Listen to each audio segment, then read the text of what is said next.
तो तुम भी स्वयंवर में जाना चाहते हो पुत्र? हाँ पिताश्री।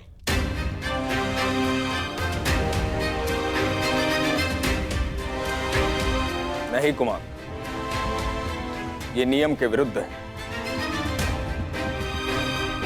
जब तक ज्येष्ठ पुत्र अविवाहित है, युवराज अविवाहित है, तब तक कोई और कुमार स्वयंवर में नहीं जा सकता।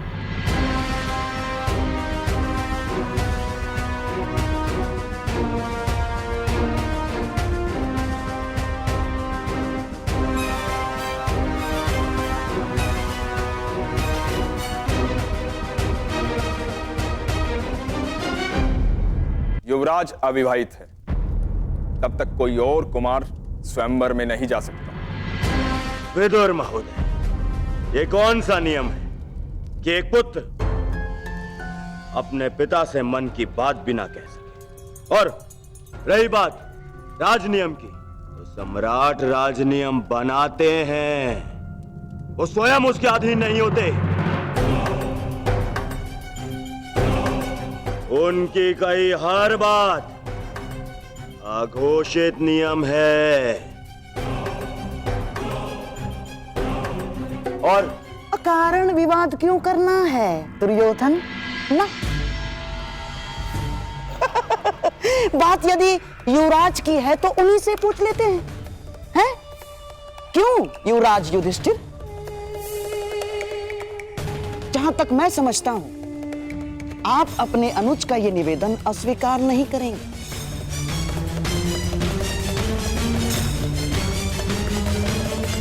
निसंदेह है मामाश्री, यदि अनुज दुर्योधन स्वयंवर में साथ जाना चाहते हैं तो मुझे कोई आपत्ति नहीं।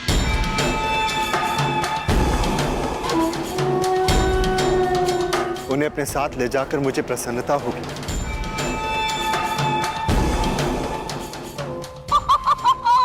साधु साधु, आपका अपने भाई के प्रति प्रेम अतुलनीय है। लीजिए महामंत्री विदुर, हो गया विवाद का निवारण।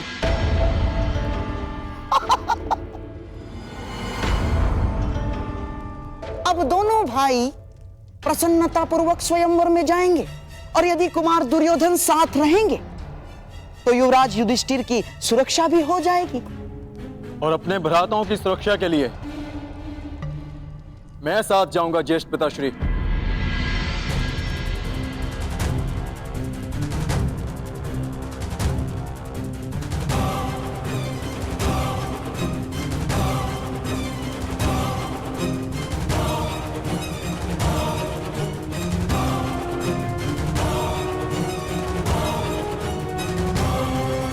भ्राताओं की सुरक्षा के लिए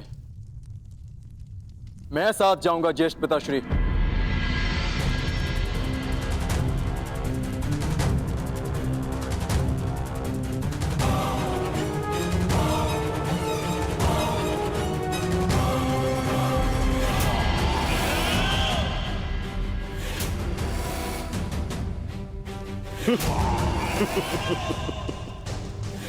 स्वागत है अर्जुन, स्वागत है तुम्हें।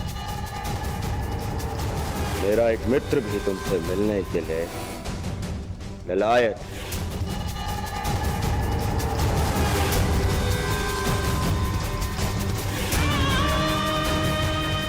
विशेषता इस हस्तिनापुर के बाहर,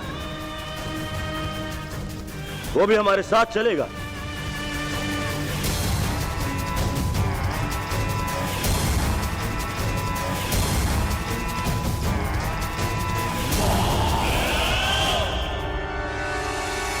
विदुर, कलिंग नरेश को संदेश भेज दिया जाए कि हस्तिनापुर के कुमार स्वयंवर में पधार रहे हैं।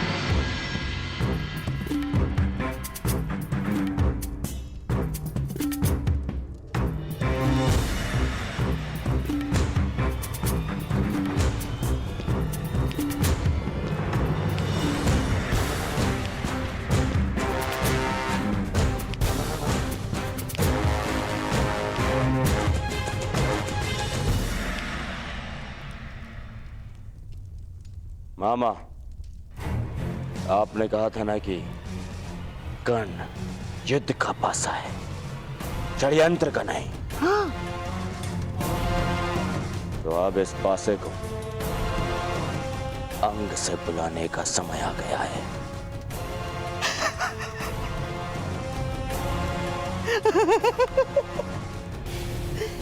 मेरे होने वाले सम्राट।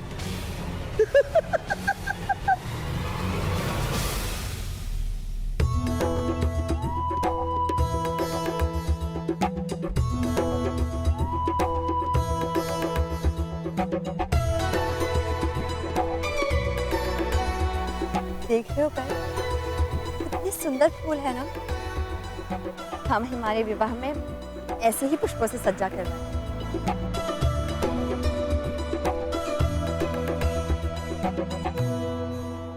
क्या सोच रहे हो? सोच रहा हूं कि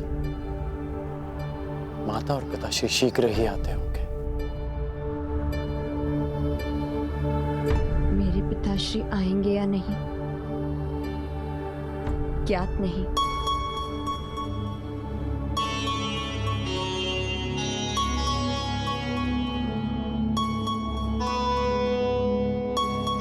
अच्छा एक बात बताओ, क्या सोचा है तुम? विवाह के पश्चात तुम्हारा घर कैसा होगा? पहली बात, वो मेरा घर नहीं हमारा घर होगा। और दूसरी बात, वो भले ही छोटा होगा परंतु सुंदर होगा। भित्तियों पर सुंदर सुंदर कलाकृति, दोनों पर कलाकृतियां, श्वेत और दूसरे रंग की यवनिकाएं, और खिड़की से ऐसा दृश्य होगा जहां से सूर्य भी दिखे और चंद्रमा भी। और हाँ, ऐसे सुंदर और सुगंधित पुष्प सज्जा हो। और हे ईश्वर, पुष्प सज्जा का कार्य अधूरा पड़ा है। तुम भी ना मुझे बातों में उलझाकर ना स्वयं कुछ करते हो ना मुझे कुछ करने देते हो। कहाँ मैंने सोचा था कि तुमसे पुष्प सज्जा में सहायता लो, परंतु तुम जैसे कठोर योद्धा कहाँ से इन कोमल से पुष्पों को समझेगा।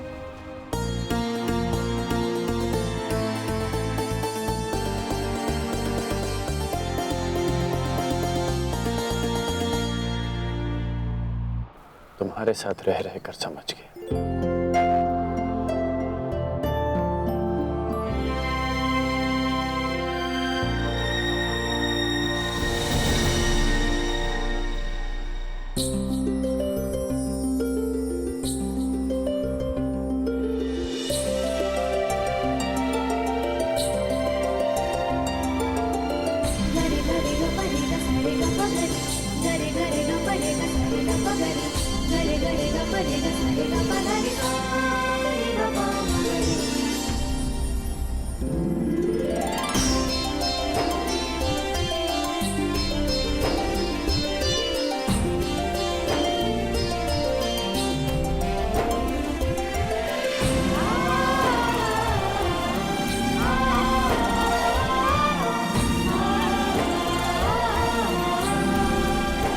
कैसा लगा मेरा प्रबंध? अद्भुत, अति सुंदर।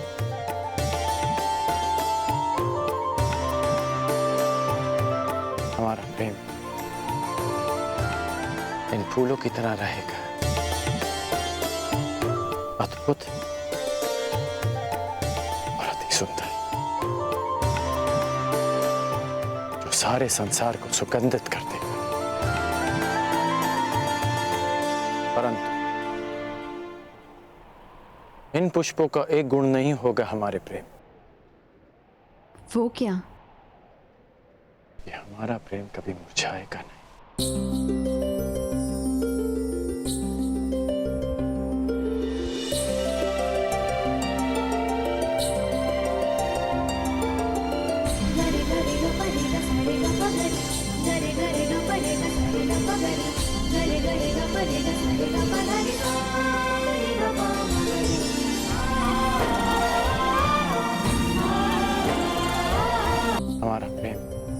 फूलों की तरह रहेगा, अद्भुत और अति सुंदर। परंतु इन पुष्पों का एक गुण नहीं होगा हमारे प्रेम। वो क्या? कि हमारा प्रेम कभी मुरझाएगा नहीं।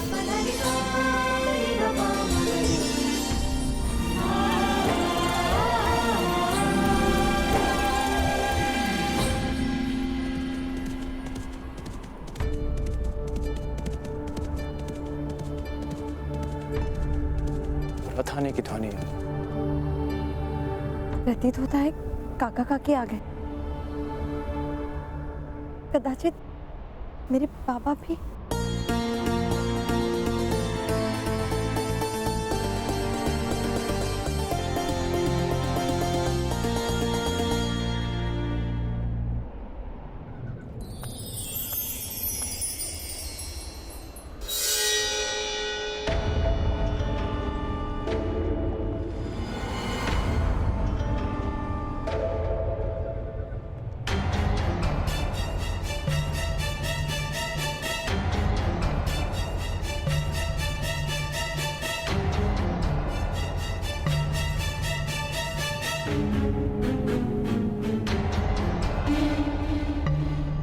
प्रणाम कुमार।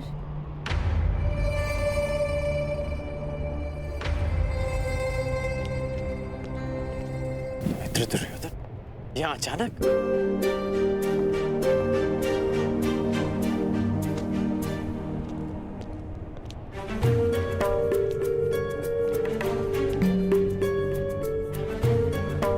क्यों?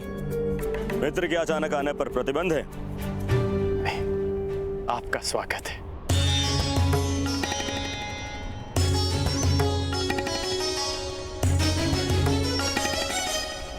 कैसे हो मित्र? आश्चर्यचकित हूं। आने का संदेश तो दिया होता मित्र, कम से कम स्वागत का प्रबंध तो कर लेता।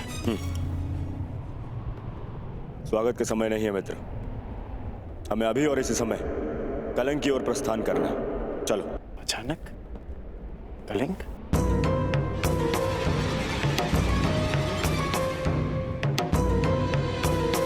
हाँ, कलिंग नरेश की पुत्री के स्वयंवर का निमंत्रण आया है। कदाचित तुम्हारे सहायता की आवश्यकता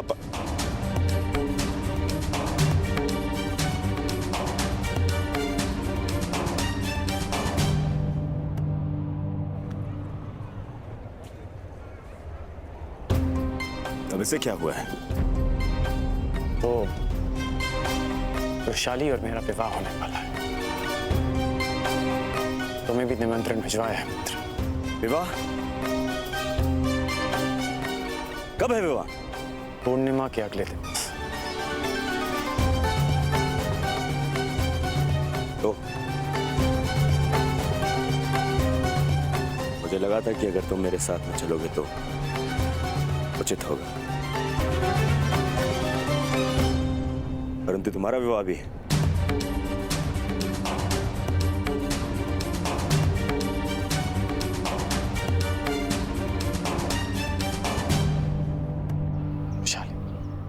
पूर्णिमा आने में सप्ताह भर शेष है, तब तक मैं लौट आऊंगा।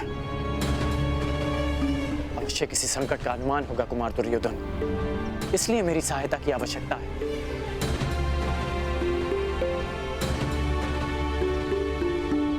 समझने का प्रयास करो वृषाली, मैं कुमार दुर्योधन का ऋणी हूं। उन्होंने मेरा लक्ष्य प्राप्त करने में मेरी बहुत सहायता की और आज उन्हें सहायता की आवश्यकता है। मैं उन्हें निराश नहीं कर सकता। मित्र की सहायता कर्ण का परम धर्म है।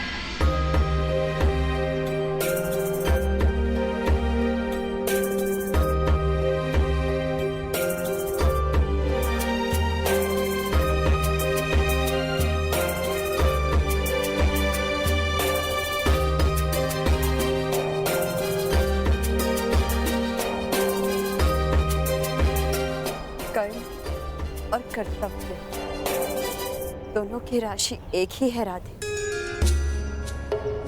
जिसके साथ जीवन के मार्ग पर चलना है, उसके कर्तव्य के मार्ग पर बाधा नहीं बनेगी ये वृषाली।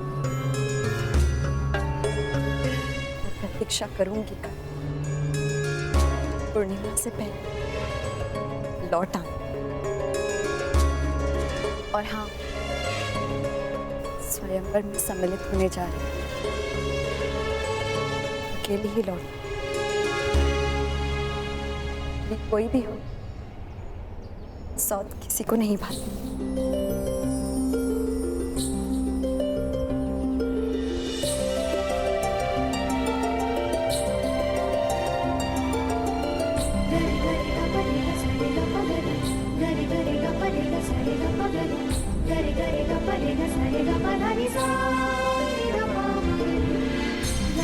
करण और कर्तव्य की राशि एक,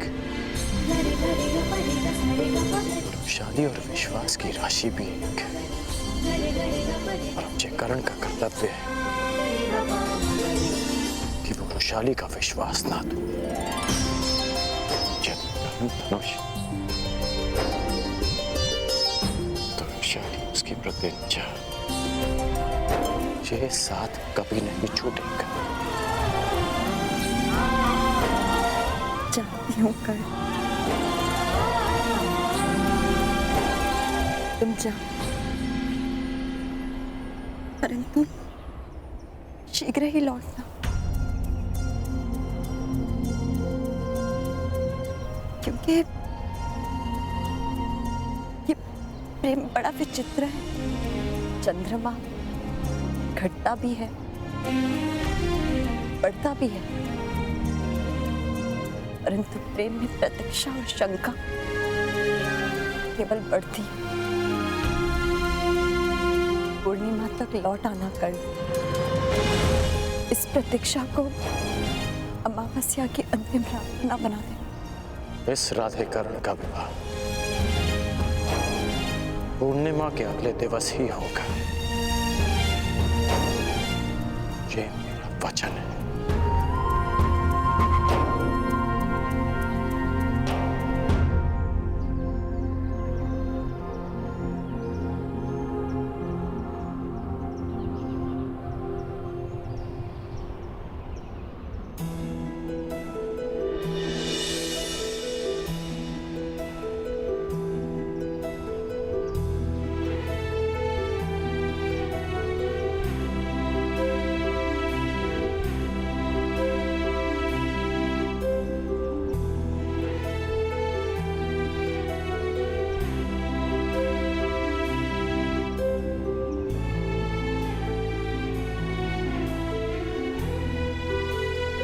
ईश्वर करे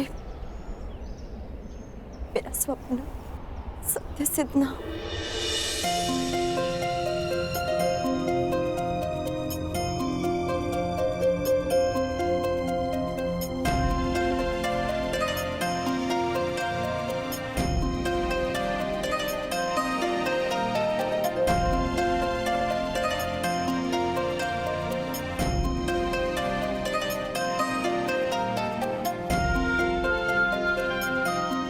हे प्रभु, मेरा सपना सत्य सिद्ध हो। सुप्रिया,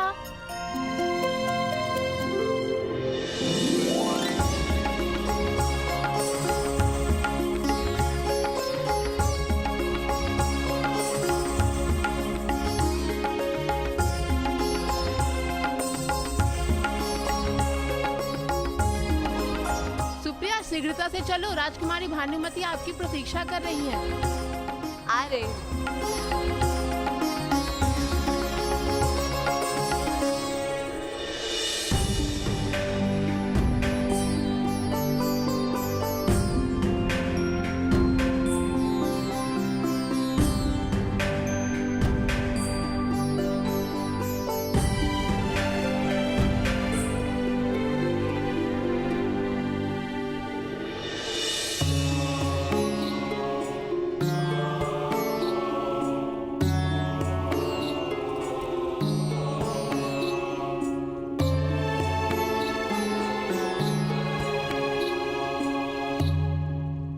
रहने दो, तुमसे नहीं होगा।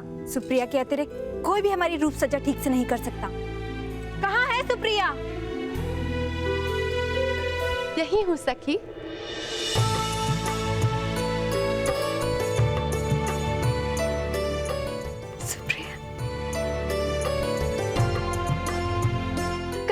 सुप्रिया। थोड़ी सांस तो लेने दिया करो। कभी कभी मैं सोचती हूँ कि तुम्हारे विवाह के पश्चात मेरे बिना क्या होगा तुम्हारा। होना क्या है, मैं तुम्हें अपने साथ लेके जाऊंगी। क्या हुआ, इतनी चकित क्यों हो गई हो? सखी, स्वप्न। मैंने एक स्वप्न देखा। मैंने देखा कि मेरा भी विवाह हो रहा है। अच्छा, तो तुमने अपने वर को देखा कि नहीं? नहीं, उनके मुख पर सूर्य जैसा तेज था।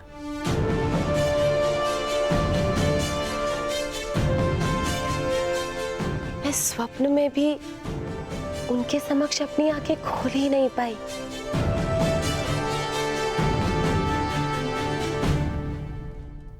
तो फिर सपने ने देखा क्या? बस यही कि उन्होंने अपना पग जहां रखा वहां पुष्प खिला। ओहो, तो तुम्हारे मन में भी प्रेम के पुष्प खिलने लगे हैं। कहीं ऐसा ना हो कि मेरे स्वयंवर में अपने लिए वर ढूंढने लग जाओ।